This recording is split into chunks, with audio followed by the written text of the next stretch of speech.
ইন্ডিয়াতে লাস্ট 48 আওয়ার্সে এমন, এমন কিছু জিনিসপত্র ঘটেছে যেগুলো থেকে আমরা ক্লারিফাই করতে পারি যে আবার একটা বড় কোনো সমস্যা আসতে চলেছে ইন্ডিয়ার উপরে। দেখো ফার্স্ট হচ্ছে পিএম মোদি সব স্টেটে সিএমদের নিয়ে একটা মিটিং করেছে।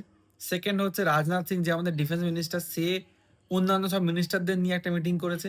অজিত ডোভাল তার ইন্টেলিজেন্সের টিম প্লাস আর্মির কিছু লোকেদের সাথে একটা মিটিং করেছে।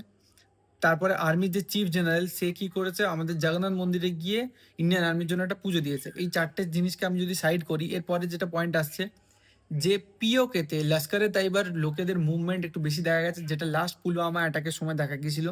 তারপরে যেটা আসছে যে ওই বর্ডার এরিয়াতে যে এয়ারপোর্টসগুলো আছে ওগুলোকে নেক্সট 30 ডেজের জন্য শাট ডাউন করে দেওয়া হচ্ছে। তো এই এতগুলো ইনসিডেন্টকে যদি একসাথে কানেক্ট করায় আমরা একটা জিনিস পরিষ্কার বুঝতে পারছি যে কোনো বড় কিছু সমস্যা হয়তো দেখা গিয়েছে, বর্ডারের ওদিকে কোনো সমস্যা সত্যিই হয়েছে, সেই জন্য এরকম মুভমেন্ট। তো ভাই আবার কিছু একটা ভুলভাল জিনিস না হয়ে যায় ইন্ডিয়ার সাথে।